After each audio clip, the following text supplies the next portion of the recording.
بسم اللہ الرحمن الرحیم۔ السلام علیکم ورحمۃ اللہ وبرکاتہ۔ حضرت سلمہ بن اکوع رضی اللہ تعالیٰ عنہ بڑے نڈر اور بہادر صحابی رسول تھے۔ تیر اندازی میں خاص مہارت تھی۔ سلمہ بن عمر بن اکوع رضی اللہ تعالیٰ عنہ غزوہ خندق کے کچھ عرصہ بعد مسلمان ہوئے اور ہجرت کر کے مدینہ شریف پہنچ گئے۔ بادیہ کے رہنے والے سلمہ بہت لمبے قد کے تنو من نوجوان تھے۔ ان کے ہاتھ لمبے لمبے تھے۔ قدرت نے ان کو بے پناہ طاقت اور قوت بخشی تھی۔ یہ اتنا تیز دوڑتے تھے کہ حافظ ابن حجر کے مطابق گھوڑے سے بھی آگے نکل جاتے تھے۔ تیر اندازی میں ان کا کوئی ثانی نہ تھا۔ جب مدینہ طیبہ پہنچے تو مشہور صحابی ابو طلحہ انصاری رضی اللہ تعالیٰ عنہ کے پاس کام کرنے لگے۔ ان کے گھوڑے کی دیکھ بھال کرتے، پانی پلاتے اور چارے کا اہتمام کرتے تھے۔ اس کے بدلے حضرت ابو طلحہ رضی اللہ تعالیٰ عنہ ان کو کھانا پینا اور ضروریات کی دیگر چیزیں فراہم کر دیتے تھے۔ حضرت سلمہ بن اکوع رضی اللہ تعالیٰ عنہ ابو طلحہ رضی اللہ تعالیٰ عنہ کے پاس کام کرنے کے علاوہ اللہ کے رسول صلی اللہ علیہ وآلہ وسلم کے ایک نڈر سپاہی بھی تھے۔ جب آپ غزوات کے لیے تشریف لے جاتے تو یہ بھی مجاہدین میں پیش ہوتے۔ اللہ کے رسول صلی اللہ علیہ وآلہ وسلم بھی ان سے خوب محبت فرماتے تھے۔ بنو غطفان اور بنو فزارہ مدینہ کی ریاست کے شدید دشمن تھے۔ یہ لوگ بڑے طاقتور اور اعداد و شمار کے اعتبار سے بھی خاصی بڑی تعداد میں تھے۔ مدینہ کے خلاف ہر وقت شرارتیں اور سازشیں کرتے رہتے تھے۔ اللہ کے رسول صلی اللہ علیہ وسلم نے خیبر کی طرف ذی کرد نامی چشمے پر اپنے اونٹوں کی چراگاہ بنا رکھی تھی۔ وہاں پر اللہ کے رسول صلی اللہ علیہ وسلم کا چرواہا اپنی عورت کے ساتھ مقیم تھا۔ بنو فزارہ کے کچھ لوگوں نے اللہ کے رسول صلی اللہ علیہ وسلم کے اونٹوں پر ڈاکہ ڈالا۔ انہوں نے چرواہے کو شہید اور عورت کو گرفتار کر کے ہمراہ لے گئے۔ ادھر اللہ کے رسول صلی اللہ علیہ وآلہ وسلم کے ایک غلام رباح بھی وہاں اللہ کے رسول کی اونٹیوں کی رکھوالی کے لیے موجود تھے۔ جب عبد الرحمن فزاری اونٹ لے کر بھاگا تو سلمہ بن اکوع رضی اللہ تعالیٰ عنہ کو پتہ چل گیا۔ انہوں نے رباح کو ابو طلحہ کا گھوڑا دیتے ہوئے کہا کہ جلدی سے مدینہ جاؤ اور اللہ کے رسول کو ساری صورتحال سے مطلع کرو اور گھوڑا ابو طلحہ کو واپس کر دینا۔ رباح اللہ کے رسول کو اطلاع دینے کے لیے مدینہ کی طرف روانہ ہوئے اور خود سلمہ بن اکوع اکیلے ہی دشمن کے پیچھے پیدل چل پڑے۔ اس روز سلمہ بن اکوع رضی اللہ تعالیٰ عنہ نے بہادری اور جوان مردی کی ایسی داستان رقم کی کہ تاریخ میں بہت کم ایسی مثالیں ہیں۔ سیدنا سلمہ بن اکوع رضی اللہ تعالیٰ عنہ بڑے زبردست تیر انداز تھے۔ انہوں نے ترکش سنبھالا اور دوڑتے ہوئے دشمن کے قریب پہنچ گئے۔ جب وہ نشانے پر آ گئے تو تیر برسانا شروع کر دیے۔ تیر اپنے نشانے پر لگ رہے تھے۔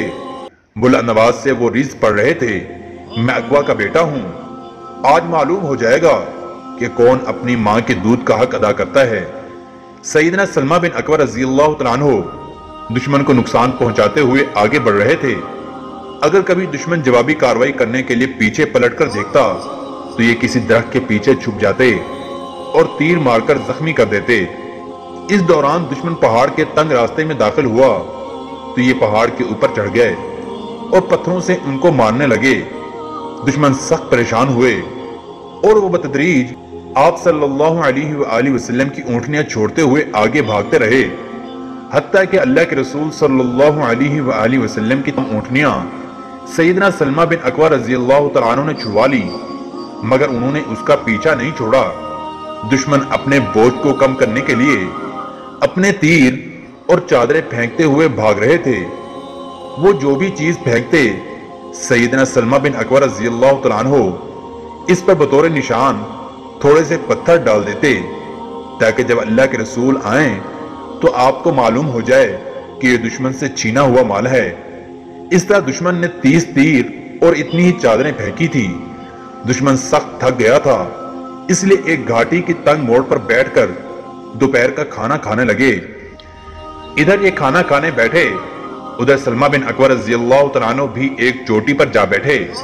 دشمن نے دیکھا کہ پہاڑ کی چوٹی پر ایک آدمی ہے تو ان کے 4 آدمی پہاڑ پر چڑھ کر ان کی طرف آئے جب وہ اتنے قریب آ گئے کہ ان کی بات وہ سن سکیں تو یہ ان سے کہنے لگے کہ تم لوگ مجھے پہچانتے ہو؟ کہنے لگے نہیں۔ سیدنا سلمہ بن اکوع رضی اللہ تعالیٰ عنہ کہنے لگے میں سلمہ بن اکوع ہوں، میں اتنا تیز دوڑتا ہوں کہ اگر کوئی میرے پیچھے دوڑے گا تو مجھے ہرگز پا نہیں سکتا، اگر تم لوگ دوڑو گے تو میرے لیے تمہیں پانا قطعاً مشکل نہیں۔ سیدنا سلمہ بن اکوع رضی اللہ تعالیٰ عنہ کی بات میں بڑا وزن اور سچائی تھی۔ دشمن کو اندازہ ہو گیا کہ ان کا مقابلہ کرنا ناممکن ہے، اس لیے وہ واپس چلے گئے۔ ادھر سیدنا سلمہ بن اکوع اپنی کارروائی کرتے رہے، اکیلے پورے لشکر کو مصروف رکھا۔ سلمہ بن اکوع رضی اللہ تعالیٰ عنہ کہتے ہیں کہ میں اسی طرح بات چیت کرتا رہا اور میرا مقصود یہ تھا کہ ان لوگوں کے پاس تو مدد پہنچ گئی ہے، مسلمانوں کی طرف سے میری مدد بھی آ جائے، کہ میں بھی مدینے میں اعلان کر کے آیا تھا اور سیدنا رباح رضی اللہ تعالیٰ عنہ کو رسول اللہ صلی اللہ علیہ وآلہ وسلم کو بتانے کے لیے بھیجا تھا۔ غرض اسی طرح میں ان سے بات کرتا رہا اور درختوں کے درمیان میں مدینہ منورہ کی طرف غور سے دیکھتا رہا کہ مجھے ایک جماعت گھوڑے سواروں کی دوڑتی ہوئی نظر آئی۔ سیدنا سلمہ بن اکوع نے دیکھا کہ سب سے آگے اخرم اسدی ہیں، ان کے پیچھے ابو قتادہ انصاری اور پھر مقداد بن اسود گندی تھے۔ اخرم اسدی جب دشمن کے قریب پہنچے تو سیدنا سلمہ بن اکوع رضی اللہ تعالی عنہ نے ان سے کہا اخرم ذرا احتیاط برتنا، کہیں دشمن تمہارے اوپر قابو نہ پالے، ذرا ٹھہر جاؤ حتیٰ کہ اللہ کے رسول صلی اللہ علیہ وآلہ وسلم اپنے صحابہ کے ساتھ پہنچ جائیں۔ اخرم رضی اللہ تعالیٰ عنہ کا شوق شہادت دیکھیے، کہنے لگے سلمہ اگر تم اللہ اور قیامت کے دن پر ایمان رکھتے ہو اور یقین رکھتے ہو کہ جنت و جہنم حق ہیں تو پھر میرے اور شہادت کے درمیان حائل نہ ہونا۔ سیدنا سلمہ پیچھے ہٹ گئے۔ عبد الرحمن فزاری اور اخرم رضی اللہ تعالیٰ عنہ کے درمیان مقابلہ شروع ہو گیا۔ عبد الرحمن نے حسب روایت عرب اپنے گھوڑے کی کونچیں کاٹ دیں اور اخرم کے ساتھ مقابلہ شروع کر دیا۔ اس انفرادی جنگ میں عبد الرحمن غالب آ گیا اور اخرم شہید ہو گئے۔ اس نے آگے بڑھ کر ان کے گھوڑے پر قابو پا لیا اور آگے بڑھنے لگا۔ اسی دوران اللہ کے رسول کے شہسوار صحابی سیدنا ابو قتادہ رضی اللہ تعالیٰ عنہ آگے بڑھے اور عبد الرحمن کو روکا۔ دونوں میں مقابلہ ہوا اور سیدنا ابو قتادہ رضی اللہ تعالیٰ عنہ عبد الرحمن فزاری کو واصل جہنم کر دیتے ہیں۔ سیدنا سلمہ نے آپ صلی اللہ علیہ وآلہ وسلم کی خدمت میں عرض کی کہ یا رسول اللہ صلی اللہ علیہ وسلم اگر آپ مجھے صرف 100 آدمی دے دیں تو میں زین سمیت ان کے تمام گھوڑے چھین لوں گا اور ان کی گردنیں پکڑ کر آپ کی خدمت میں حاضر کر دوں گا۔ ہمیشہ مسکرانے والے نبی اطہر نے ارشاد فرمایا اکوع کے بیٹے اگر تم نے ان پر قابو پا لیا ہے تو اب ذرا نرمی بھی برتو۔ سیدنا سلمہ کہتے ہیں کہ یہ لوگ صبح سے پیاسے تھے، ان لوگوں نے ایک گھاٹی کی طرف رخ موڑا جس میں ذی قرن نام کا ایک چشمہ تھا۔ یہ لوگ پیاسے تھے، وہاں سے پانی پینا چاہتے تھے، مگر میں نے انہیں اس چشمے سے دور رکھا۔ اس غزوے میں سب سے زیادہ حصہ سیدنا سلمہ بن اکوع کا تھا، اس کے بعد سیدنا ابو قتادہ جنہوں نے اس غزوے میں کافروں کے سردار اور بنو فزارہ کے رئیس کے بیٹے عبد الرحمن کو واصل جہنم کیا تھا۔ اللہ کے رسول نے اپنے ان صحابہ کرام کی قدر اور توقیر اس طرح فرمائی کہ ان کو تغمہ بصالت عطا فرمایا۔ آپ صلی اللہ علیہ وآلہ وسلم نے ارشاد فرمایا ہمارے سب سے بہتر شہسوار ابو قتادہ ہیں اور سب سے بہتر پیادہ یعنی پیدل جنگ کرنے والے سلمہ ہیں۔ سیدنا سلمہ بن اکوع کو ایک اور شرف بھی ملا کہ آپ نے مال غنیمت میں ان کو 2 حصے عطا فرمائے، ایک پیدل اور دوسرا شہسوار کا۔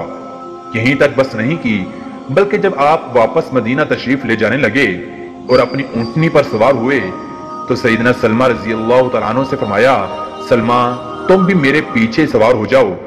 وہ منظر کتنا خوبصورت اور سلمہ کے لیے کتنا بڑا اعزاز تھا کہ وہ اللہ کے رسول کے ساتھ سوار ہیں۔ حضرت سلمہ رضی اللہ تعالیٰ عنہ کی عمر اس وقت صرف 12 یا 13 برس کی تھی۔ 12-13 برس کا لڑکا گھوڑے سواروں کی ایک جماعت کو اس طرح بھگا دے کہ ہوش و حواس گم ہو جائیں اور جو کچھ لوٹا تھا وہ بھی چھوڑ کر اپنا مال بھی چھوڑ کر بھاگ جائیں۔ یہ اسی اخلاص کی برکت تھی جو اللہ جل شانہ نے اس جماعت کو نصیب فرمایا تھا۔ مدینہ منورہ سے واپسی پر یہ اللہ کے رسول صلی اللہ علیہ وسلم کے ساتھ اونٹنی پر سوار تھے۔ ایک انصاری صحابی جو نہایت تیز دوڑتے تھے انہوں نے کہہ دیا کہ کوئی ہے جو مدینہ تک میرے ساتھ دوڑ لگائے۔ دیگر صحابہ کرام یہ سن کر خاموش رہے۔ کیونکہ وہ صحابی بڑے تیز رفتار تھے۔ اللہ کے رسول بھی اس قسم کے مسابقوں کو پسند فرماتے تھے۔ یہ عسکری تربیت ہے اور اس وقت جنگ میں شخصی طاقت کا بڑا حصہ تھا۔ انصاری صحابی بار بار کہہ رہے تھے کہ کوئی ہے میرا مقابلہ کرنے والا۔ سیدنا سلمہ کچھ دیر تو صبر کرتے رہے۔ جب بار بار سنا کہ کون ہے جو میرے ساتھ دوڑ میں مقابلہ کرے تو اللہ کے رسول صلی اللہ علیہ وسلم سے عرض کی، میرے ماں باپ آپ پر قربان ہوں، ذرا آپ مجھے اجازت مرحمت فرمائیں، میں اس کے ساتھ دوڑ لگاؤں۔ آپ صلی اللہ علیہ وآلہ وسلم نے ارشاد فرمایا، ہاں اگر تم چاہو تو ٹھیک ہے۔ سیدنا سلمہ ان صحابی کے پاس گئے اور کہا کہ چلو مقابلہ کرتے ہیں، مگر ایسا ہے کہ تم مجھ سے پہلے بھاگ کر فلاں دور جگہ پہنچ جاؤ۔ جب تم وہاں پہنچ جاؤ گے تو پھر میں تمہارے پیچھے آؤں گا، تم بھاگتے چلے جاؤ۔ چنانچہ وہ انصاری صحابی بھاگتے ہوئے اس جگہ پہنچ گئے۔ پیچھے مڑ کر دیکھا تو سیدنا سلمہ ابھی وہیں کھڑے ہیں۔ پھر سیدنا سلمہ نے ان کے پیچھے بھاگنا شروع کیا۔ سیدنا سلمہ اتنا تیز بھاگے کہ جلد ہی اس انصاری صحابی کو پا لیا اور ان کی پشت پر ہاتھ رکھ کر فرمایا، بھائی کیسا رہا ہمارا مقابلہ؟ میں مقابلہ جیت گیا۔ سیدنا سلمہ بن اکوع نے لمبی عمر پائی۔ سیدنا عثمان بن عفان کی شہادت کے بعد یہ مدینہ چھوڑ کر ربضہ میں مقیم ہو گئے۔ ربضہ مدینہ سے ریاض جانے والی پرانی سڑک کے کنارے واقع ہے۔ یہ مقام حناکیہ سے زیادہ دور نہیں۔ انہوں نے وہاں کی ایک خاتون سے شادی کی اور ان سے اولاد بھی ہوئی۔ 74 ہجری میں واپس مدینہ شریف تشریف لائے، چند دنوں کے بعد وفات پائی۔